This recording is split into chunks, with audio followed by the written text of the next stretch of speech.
नमस्कार दोस्तों, आप देख रहे हैं जी के जॉब एग्जाम यूट्यूब चैनल। तो चलिए शुरू करते हैं आज के सेशन को। तो आपको इस क्लास की वीडियो में इन सभी सब्जेक्ट से संबंधित प्रश्न बताए जाते हैं, पढ़ाए जाते हैं, जो आपके एग्जाम के पॉइंट ऑफ व्यू से बहुत ही ज़्यादा महत्वपूर्ण है। और यहाँ से प्रश्न आपको अपने एग्जाम में देखने को जरूर मिलेंगे। तो आज का पहला प्रश्न है, महावीर का जन्म कहाँ हुआ था? तो बात करिए महावीर का, तो इनका जन्म कुंडग्राम में हुआ था और वे जैन धर्म के 24वें तीर्थंकर थे महावीर स्वामी। तो इसे भी आपको याद रखना है। 2 नंबर प्रश्न है, भारतीय पुरातत्व का जनक किसे कहा जाता है? तो बात करिए भारतीय पुरातत्व के जनक का, तो भारतीय पुरातत्व का जनक अलेक्जेंडर कनिंघम को कहा जाता है। और उन्होंने सारनाथ, संकीसा और सांची में खुदाई करवाई थी। किसने? अलेक्जेंडर कनिंघम ने। तो इसे भी आपको याद रखते हुए चलना है। 3 नंबर प्रश्न है, पेशवा वंश की स्थापना डैश द्वारा की गई थी? यानी कहने का मतलब ये हुआ कि पेशवा वंश की स्थापना किसके द्वारा की गई थी? तो बालाजी विश्वनाथ के द्वारा की गई थी। तो इसका सही जवाब की अगर बात करें तो ऑप्शन नंबर बी सही जवाब हो जाएगा। 4 नंबर प्रश्न है, भवानी मंदिर पुस्तक के लेखक कौन है? कहने का मतलब ये हुआ कि भवानी मंदिर पुस्तक किसके द्वारा लिखी गई है? तो अरविंद घोष के द्वारा भवानी मंदिर पुस्तक लिखी गई है। 5 नंबर प्रश्न है, कौन बादशाह खान के नाम से जाना जाता था? तो खान अब्दुल गफ्फार खान को बादशाह खान के नाम से जाना जाता था। चलिए देख लेते हैं आज का अगला प्रश्न को। तो आज का 6 नंबर प्रश्न है, निम्नलिखित में से किसे मुख्य सदन कहा जाता है? जी हाँ, निम्नलिखित में से किसे मुख्य सदन कहा जाता है? तो लोकसभा को मुख्य सदन कहा जाता है और राज्यसभा को उच्च सदन कहा जाता है और लोकसभा को निम्न सदन कहा जाता है। इसे भी आपको याद रखना है। तो दोस्तों, अगर आपको आज का क्लास का वीडियो पसंद आ रहा हो तो वीडियो को लाइक करें और चैनल पर पहली बार विजिट कर रहे हैं तो चैनल को सब्सक्राइब करके बेल आइकन को प्रेस करें और इस वीडियो को अपने दोस्तों और रिलेटिव में भी शेयर जरूर करें जो लोग बिहार एसएससी एग्जाम की तैयारी कर रहे हैं। और डेली की क्लास की वीडियो का जो पीडीएफ होता है वो भी आपको फ्री में दिए जाते हैं। 7 नंबर प्रश्न है, कौन सा लेख मंत्रिपरिषद केंद्र सरकार से संबंधित है? यानी कौन सा अनुच्छेद जो है मंत्रिपरिषद केंद्र सरकार से संबंधित है? तो अनुच्छेद 74 का जो संबंध है मंत्रिपरिषद यानी केंद्र सरकार से संबंधित है। तो option number A is the correct answer हो जाएगा। 8 नंबर प्रश्न है, कौन से अनुच्छेद धर्म का अधिकार प्रदान करते हैं? निम्न में से कौन सा अनुच्छेद है जो धर्म का अधिकार प्रदान करते हैं? तो अनुच्छेद 25 से 28 जो है धर्म का अधिकार प्रदान करते हैं। तो इसे आप याद रखिएगा। चलिए देख लेते हैं 9 नंबर प्रश्न को। तो किस संवैधानिक संशोधन ने पंचायती राज संस्थाओं को संवैधानिक दर्जा दिया गया? जी हाँ, किस संवैधानिक संशोधन के द्वारा पंचायती राज संस्थाओं को संवैधानिक दर्जा दिया गया?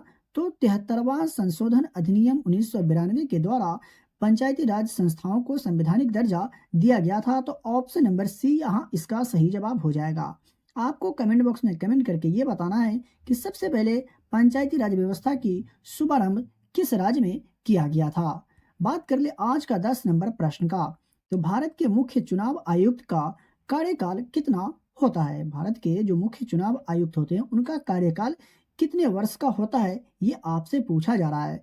तो 6 वर्ष या 65 वर्ष की आयु, इन दोनों में से जो पहले हो वो जो है मुख्य चुनाव आयुक्त का कार्यकाल होता है। तो इसका सही जवाब हो जाएगा ऑप्शन नंबर सी। तो ये आप याद रखिएगा, आपसे प्रश्न घुमा करके भी पूछा जा सकता है।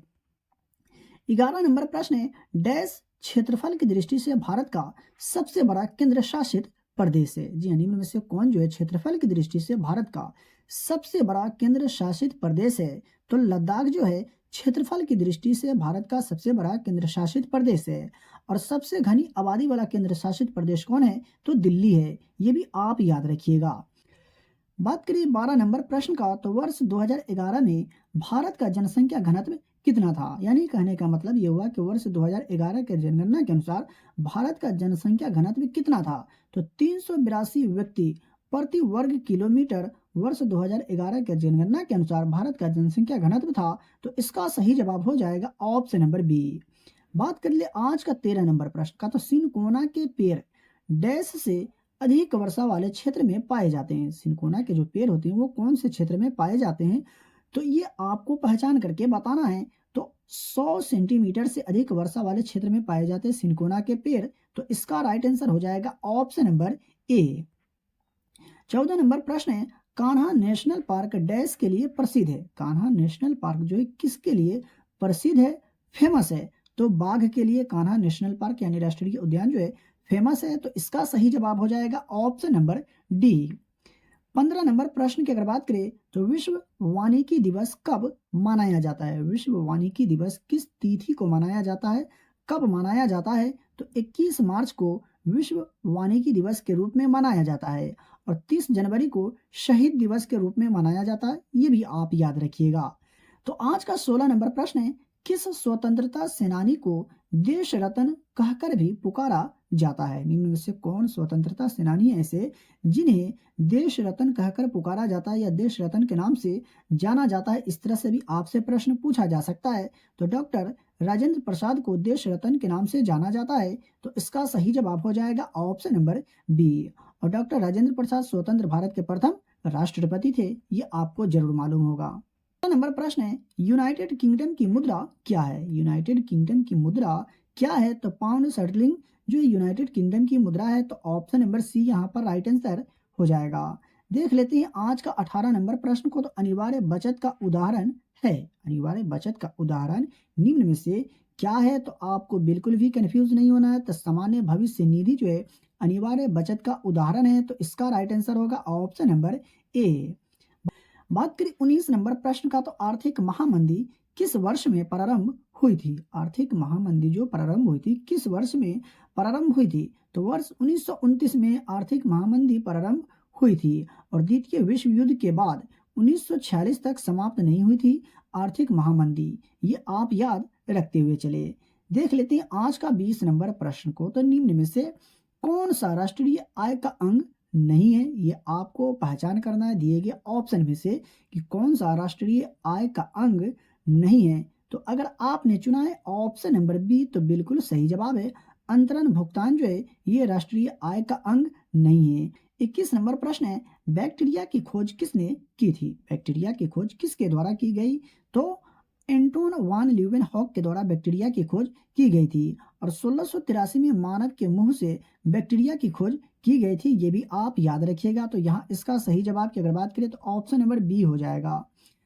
22 नंबर प्रश्न है, खसरा डैश के कारण होता है? खसरा बीमारी जो होता है निम्न में से किसके कारण होता है? तो रूबेला विषाणु के कारण होता है खसरा और यह वायु जनित रोग है जो विशेष रूप से बच्चों में होता है। ये भी आपको याद रखना है।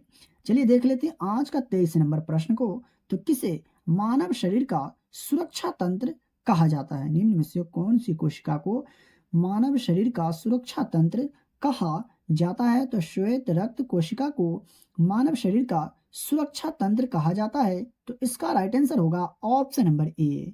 देख लेते हैं आज का अगला प्रश्न को। तो आज का 24 नंबर प्रश्न है, सहसंयोजक आबंध किसने प्रस्तावित किया? जी हाँ, सहसंयोजक आबंध को किसने प्रस्तावित किया था? तो इरविंग लैंगमुइर ने सहसंयोजक आबंध को प्रस्तावित किया था और एक अमेरिकी वैज्ञानिक थे इरविंग लैंगमुइर। ये भी आप याद रखिएगा। तो ऑप्शन नंबर सी इसका सही जवाब होगा।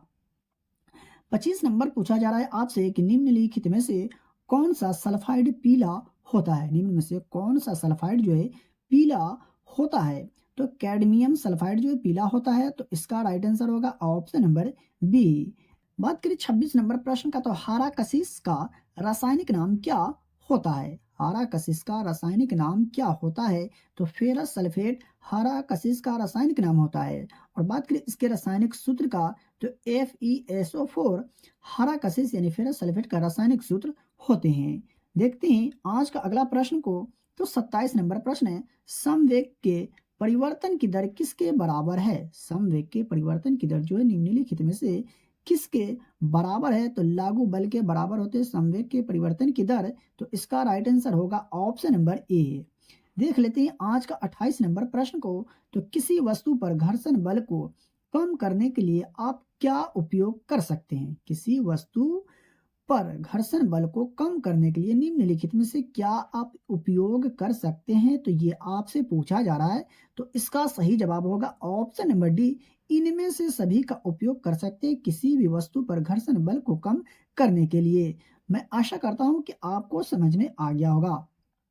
29 नंबर प्रश्न है, विद्युत तापीय उपकरणों में थर्मोस्टेट का क्या कार्य है? विद्युत तापीय उपकरणों में थर्मोस्टेट का क्या कार्य होते हैं?